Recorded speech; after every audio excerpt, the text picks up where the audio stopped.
اور 28ویں پارے کی ابتدا سورہ مجادلہ سے ہوتی ہے۔ سورہ مجادلہ مدنی سورت ہے، ہجرت کے بعد اس کا نزول ہوا۔ قرآن پاک کی ترتیب کے اعتبار سے اس کا نمبر 58 ہے اور نزول کے اعتبار سے اس کا نمبر 105 ہے۔ اس میں 22 آیتیں ہیں اور 3 رکوع ہیں۔ مجادلہ کے معنی ہوتا ہے بحث کرنا، جھگڑا کرنا۔ اس سورہ مبارکہ میں اس خاتون کا ذکر ہے کہ جو نبی اکرم صلی اللہ علیہ وآلہ وسلم کے پاس ایک مسئلہ پوچھنے کے لیے آئی، تو آپ صلی اللہ علیہ وآلہ وسلم نے جب اسے جواب دیا اور آپ نے یہ کہا کہ ابھی تک اس مسئلے کے بارے میں اللہ کی طرف سے مجھ پر کوئی حکم نازل نہیں ہوا، تو یہ عورت رونے لگی، چلانے لگی اور فریاد کرنے لگی۔ جب آقا دو جہاں صلی اللہ علیہ وآلہ وسلم نے خاموشی اختیار کی تو یہ رب کی بارگاہ میں فریاد کرنے لگی اور کہنے لگی، اے اللہ تو میرا حکم نازل فرما۔ تو حضرت عائشہ فرمانے لگی، اے عورت تو خاموش ہو جا، دیکھ رسول اللہ پر وحی نازل ہو رہی ہے۔ کیونکہ وحی جب حضور پر نازل ہوتی تو آپ پر خاص کیفیات کا نزول ہوتا اور پیشانی مبارک سے پسینہ اس طرح بہتا، پسینہ مبارک کہ ایسا محسوس ہوتا جیسے پیشانی مبارک سے نور کے موتی گر رہے ہیں۔ تو چونکہ اس سورہ مبارکہ کی ابتدا میں اس خاتون کا مسئلہ ہے اور وہ چونکہ بحث کرنے کے لیے آئی تھی اور بحث کر رہی تھی، اسی مناسبت سے اس سورہ مبارکہ کو سورہ مجادلہ کہتے ہیں۔ بسم اللہ الرحمن الرحیم، اللہ کے نام سے شروع جو بہت ہی زیادہ مہربان نہایت رحم کرنے والا۔ قد سمع اللہ، بے شک اللہ نے سنی، قول التی، اس کی بات، التی تجادلک فی زوجہا، اس عورت کی بات اللہ نے سنی جو اپنے شوہر کے مسئلے میں اے محبوب آپ سے جھگڑ رہی تھی، آپ سے بحث کر رہی تھی۔ مسئلہ کیا تھا؟ مسئلہ یہ تھا کہ زمانہ جاہلیت میں یہ بات مشہور تھی کہ اگر کوئی اپنی بیوی سے زہار کر لے تو بیوی ہمیشہ کے لیے اس پر حرام ہو جاتی۔ زہار کے معنی کیا ہے؟ زہار کا معنی یہ ہے کہ کوئی شخص اپنی بیوی کو کہے تو میری ماں کی طرح ہے، تو میری ماں کی طرح ہے۔ ماں کا لفظ کہے، بہن کا لفظ کہے، بیٹی کا لفظ کہے، کسی ایسے رشتے کا ذکر کرے کہ جس رشتے سے نکاح نہیں ہو سکتا، جیسے ماں ہے، بیٹی ہے، بہن ہے، کہ اس سے نکاح نہیں ہو سکتا، تو اپنی بیوی کو ایسے رشتے دار سے وہ تشبیہ دے دے اور کہے کہ تو میری ماں کی طرح ہے، اور پھر اس میں نیت بھی اس کی زہار کی ہو، یعنی نیت یہ ہو کہ جس طرح میری ماں مجھ پر حرام ہے اس طرح آج سے تو بھی مجھ پر حرام ہو گئی، اور طلاق کی نیت نہ ہو، زہار کی نیت ہو، یعنی میں تجھ سے صحبت نہیں کروں گا۔ تو زمانہ جاہلیت میں یہ لفظ اگر کوئی کہہ دے تو سمجھا جاتا کہ اب دونوں میں جدائی ہو جائے گی اور ہمیشہ کے لیے جدائی ہوگی۔ تو اس خاتون کے ساتھ مسئلہ یہ تھا کہ اس کے جو کئی بچے تھے اور شوہر سے اس کے تعلقات بھی اچھے تھے، لیکن کسی وجہ سے شوہر نے یہ جملہ کہہ دیا، تو وہ رسول اللہ صلی اللہ علیہ وآلہ وسلم کی بارگاہ میں آئی اور اس نے اپنا مسئلہ پیش کیا۔ تو آپ صلی اللہ علیہ وآلہ وسلم نے فرمایا کہ اس مسئلے میں اللہ نے مجھ پر کوئی حکم نازل نہیں کیا، تو وہ آپ سے بحث کرنے لگی اور کہنے لگی کہ میرا شوہر مجھ سے بہت محبت کرتا ہے، اور یہ بات اس نے ایسے ہی کہہ دی، اور میرے چھوٹے چھوٹے بچے ہیں، اگر جدائی کا حکم ہوگا تو میں کہاں جاؤں گی، میرے پاس تو کوئی کمانے کا ذریعہ نہیں، اور میری عمر اتنی ہو گئی ہے کہ میں خود بھی نہیں کما سکتی۔ اس طرح وہ عورت خاتون بحث کرنے لگی۔ نبی اکرم صلی اللہ علیہ وآلہ وسلم نے خاموشی اختیار کی۔ وَتَشْتَكِي إِلَى اللَّهِ، اور وہ اللہ سے فریاد کرنے لگی، اور اس نے رب کی بارگاہ میں فریاد کی کہ اے مالک تو کوئی حکم نازل فرما۔ وَاللَّهُ يَسْمَعُ تَحَاوُرَكُمَا، اللہ تم دونوں کی گفتگو سن رہا ہے۔ ان اللہ سمیع بصیر، بے شک اللہ خوب سننے والا دیکھنے والا ہے۔ الذین یظاہرون منکم من نسائہم، تم میں سے جو لوگ اپنی بیویوں کو اپنی ماں کی طرح کہہ بیٹھتے ہیں، ما ہن امہاتہم، وہ ان کی مائیں نہیں ہیں، یعنی یہ کہنے سے بیوی ماں نہیں بنتے۔ ان امہاتہم الا اللائی ولدنہم، ان کی مائیں تو وہی ہیں جن سے یہ پیدا ہوئے ہیں، یعنی بیوی کو ماں کہنے سے وہ ماں نہیں بنتی، ماں کی طرح کہنے سے وہ ماں کی طرح نہیں ہوتی۔ وَإِنَّهُمْ لَيَقُولُونَ مُنْكَرًا مِنَ الْقَوْلِ وَزُورًا، اور بے شک وہ بری اور صاف جھوٹی بات کہتے ہیں۔ یہ بات بری بھی ہے اور صاف جھوٹی بات ہے۔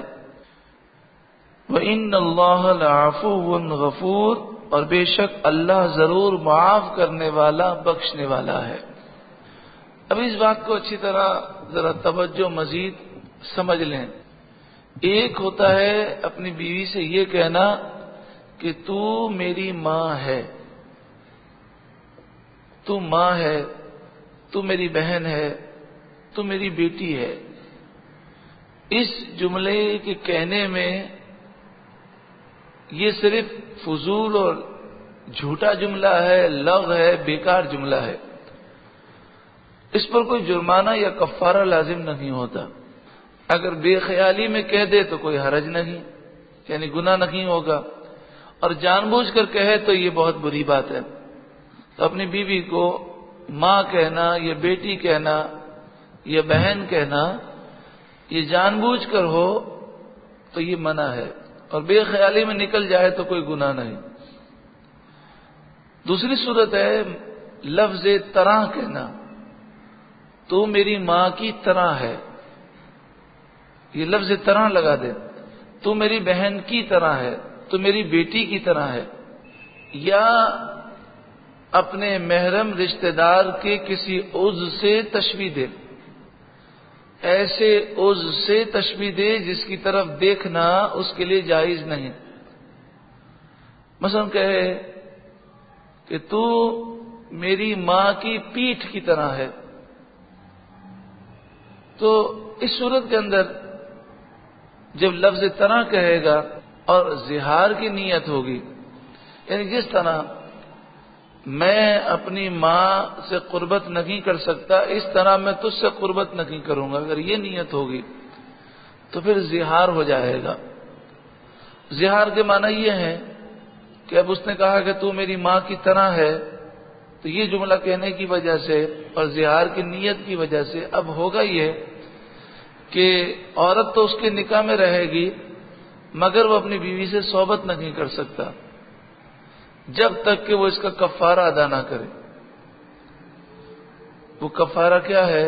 قرآن نے بیان کیا۔ یہ کفارہ آپ ضرور سماعت کریں بالکل توجہ کے ساتھ، لیکن جو اصل مسئلہ سمجھنا ہے وہ سمجھ لیجئے۔ اصل مسئلہ یہ ہے کہ میاں بیوی کے جو تعلقات ہیں یہ تعلقات اللہ کے حکم سے قائم ہوئے،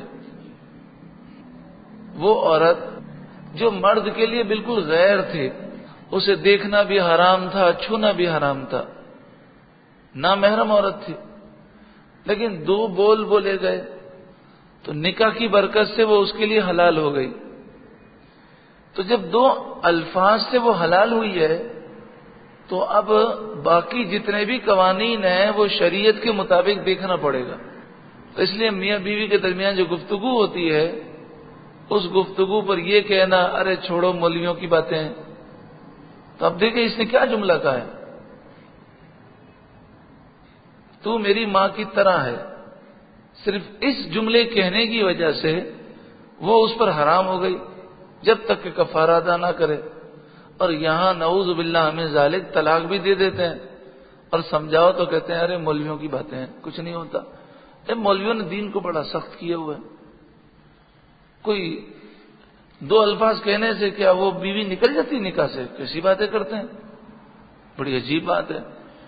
وہ ایک نامحرم عورت دو الفاظ کہنے کی وجہ سے تمہاری بیوی بن گئی، نکاح میں آ گئی، تو جس رب کے حکم سے وہ نکاح میں آئی ہے اسی رب کے حکم سے نکاح سے باہر بھی ہو جاتی ہے۔ تو الفاظ بولنے میں احتیاط کرنا ضروری ہے۔ والذین یظاہرون من نسائہم، وہ جو اپنی بیویوں کو اپنی ماں کی جگہ کہیں، یعنی کہیں کہ تو میری ماں کی طرح ہے، ثم یعودون لما قالوا، تو جو انہوں نے کہا پھر اس سے وہ رجوع کرنا چاہیں، یعنی اب تو قربت حرام ہو گئی، اب وہ قربت کرنا چاہیں،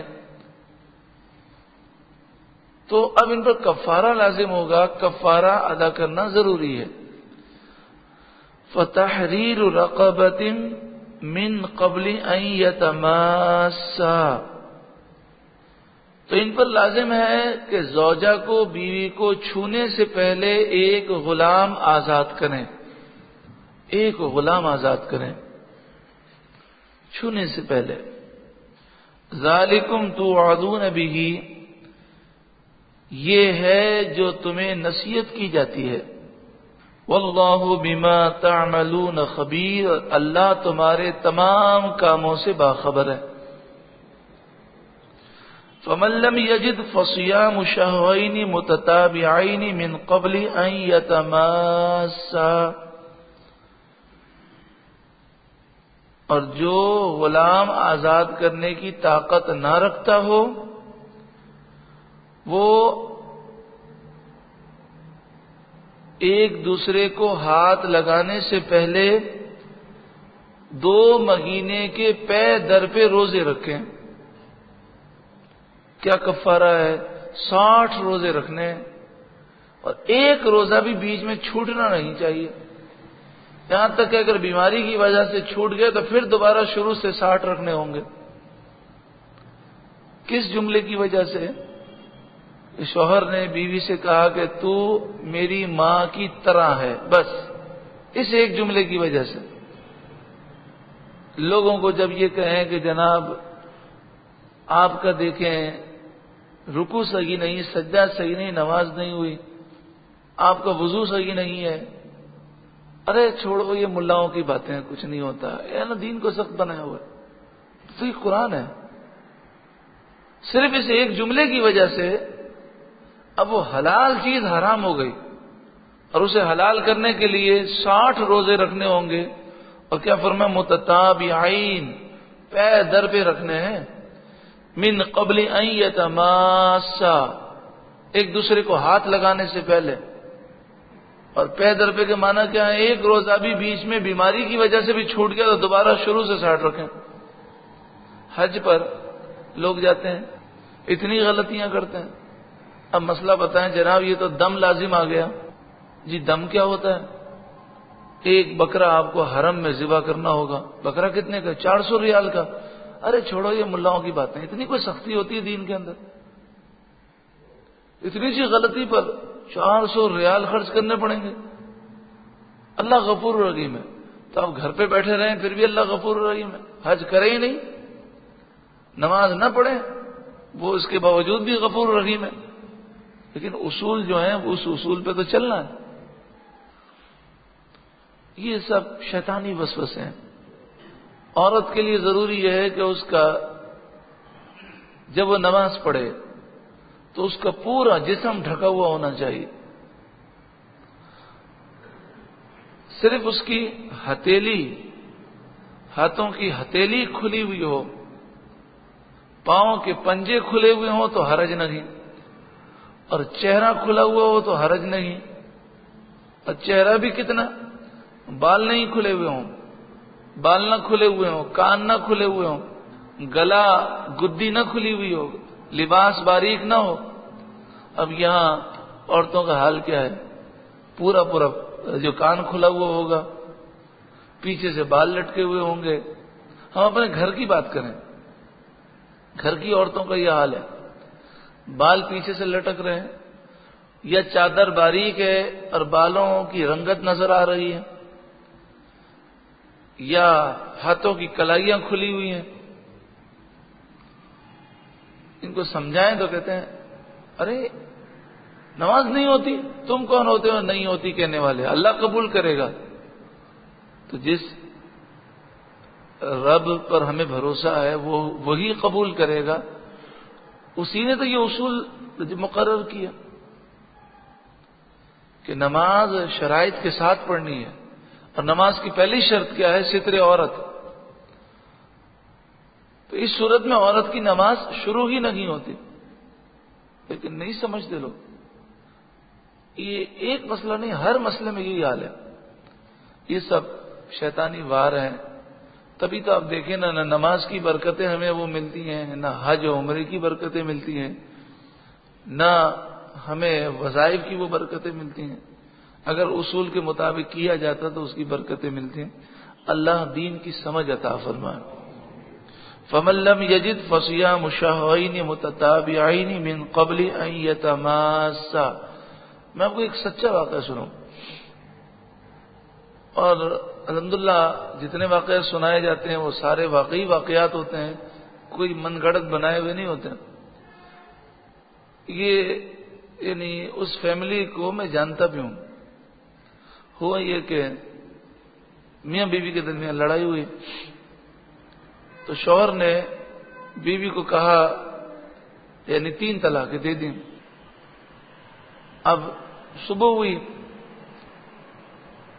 تو یہ بات چلی، ساس اور سسر بیٹھے ہوئے تھے.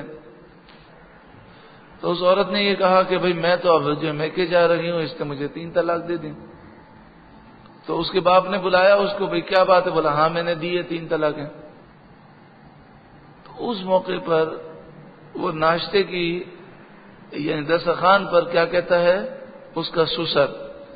کہتا ہے کوئی اس طرح کہنے سے کوئی طلاق تھوڑی ہوتی ہے. دیکھ میں تیری ساس کو تو پتہ نہیں کتنی دفعہ طلاق دے چکا ہوں. اسی وقت اس نے 50-60 مرتبہ طلاق کہہ دیے. اور پھر وہ بھی ہنس رہی تھی، یہ بھی ہنس رہا تھا. تو کہنے لگا اس سے کچھ نہیں ہوتا، یہ سب مولویوں کی باتیں ہیں، کچھ نہیں ہوتا. نعوذ باللہ من ذالک. تو بھی رہے کوئی فرق نہیں پڑتا.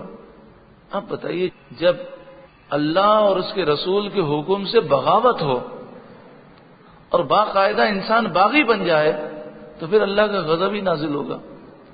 تو کتنے گھرانے ایسے ہوں گے، کتنے گھرانے ایسے ہوں گے کہ جو ایسے الفاظ کہہ کر میاں بیوی کا ساتھ رہنا حرام ہوگا لیکن وہ رہ رہے ہوں گے اور وہ اس بات کو چھپا رہے ہوں گے. لیکن اللہ تو جانتا ہے. تو بتائیے جس معاشرے کے اندر حرام اور زنا کھلے عام کیا جائے اور رب کے حکم سے بغاوت ہو تو اس معاشرے میں سکون کہاں سے ہوگا؟ تو یہ شریعت کا مذاق اڑانا ہے اور یہ رب کے حکم سے باغی ہے. ہمارے استاد محترم حضرت علامہ مولانا خادم حسین رضوی دامت برکاتہم العالیہ اکثر یہ جملہ کہتے ہیں، گناہگار کی بخشش ضرور ہے، باغی کی بخشش نہیں ہے. تو یہ بغاوت ہے اللہ کے حکم کے سامنے. اس کو بولنا چھوڑو ان باتوں کو، یہ بغاوت ہے اور باغی کی بخشش نہیں ہے. اسے تو دنیا میں بھی سخت سزا ہے اور آخرت میں بھی سخت سزا ہے. تو آج مسلمان گناہگار نہیں ہے، اب مسلمان باغی بنتے جا رہے ہیں. نعوذ باللہ من ذالک. پھر سماعت کیجئے. جملہ کیا کہا تھا اس نے کہ تو میری ماں کی طرح ہے، ایک جملہ ہے بس. لیکن کفارہ کیا ہے؟ فَمَن لَّمْ يَجِدْ فَصِيَامُ شَهْرَيْنِ مُتَتَابِعَيْنِ مِن قَبْلِ أَن يَتَمَاسَّا. جو کوئی ایک غلام آزاد نہ کر سکے تو ایک دوسرے کو ہاتھ لگانے سے پہلے متواتر 2 مہینے کا لگاتار 2 مہینے کے روزے رکھے. فَمَن لَّمْ يَسْتَطِعْ، اور جو 2 مہینے کے روزہ رکھنے کی بھی طاقت نہ رکھتا ہو، مثلا بوڑھا آدمی ہے، وہ 2 مہینے روزہ کیسے رکھے؟ فَإِطْعَامُ 60 مِسْكِينًا، تو 60 مسکینوں کو کھانا کھلائے صبح و شام، یعنی 2 وقت کا کھانا 60 مسکینوں کو کھلائے. یہ 3 ہی کفارے بیان ہوئے. لیکن نبی اکرم صلی اللہ علیہ وآلہ وسلم کی شان بہت بلند و بالا ہے، بہت ہی بلند و بالا ہے. جب کوئی شخص اگر جان بوجھ کر روزہ توڑ دے، اگر کوئی جان بوجھ کر روزہ توڑ دے تو اس کا بھی یہی کفارہ ہے، یعنی یا تو 60 روزے رکھے یا 60 مسکینوں کو کھانا کھلائے. تو سب سے پہلے تو اس پر لازم ہے کہ وہ 60 روزے رکھے، اور 60 روزے کی طاقت نہیں رکھتا تو 60 مسکینوں کو کھانا کھلائے. جو رمضان المبارک کا روزہ رکھ کر جان بوجھ کر توڑ دے اس کا یہ کفارہ ہے. تو ایک مسلمان رسول اللہ کی بارگاہ میں حاضر ہوئے اور انہوں نے یہ عرض کی، یا رسول اللہ مجھ سے یہ خطا ہو گئی، میں نے روزہ رکھ کر جان بوجھ کے توڑ دیا. جب میں نے روزہ توڑا رمضان کا تو مجھے یاد تھا کہ یہ رمضان کا روزہ ہے، پھر بھی میں نے توڑ دیا. تو آپ صلی اللہ علیہ وآلہ وسلم نے اس سے فرمایا کہ 60 روزے رکھو. اس نے عرض کیا، رسول اللہ صلی اللہ علیہ وسلم ایک روزہ تو میں نے رکھ کے توڑ دیا، مجھ سے تو رمضان المبارک کے 30 روزے بمشکل رکھے جاتے ہیں، تو میں 60 روزے کیسے رکھوں گا، میری تو طاقت نہیں ہے. تو آپ نے فرمایا 60 مسکینوں کو تم کھانا کھلاؤ. اس نے کہا اتنی بھی میری گنجائش نہیں. تو آپ نے فرمایا کفارے تو 2 ہی ہیں. پھر وہ اٹھ کر آپ کی مجلس میں بیٹھ گیا. تھوڑی دیر گزری، یہاں پر آپ حضور کے اختیارات دیکھیں.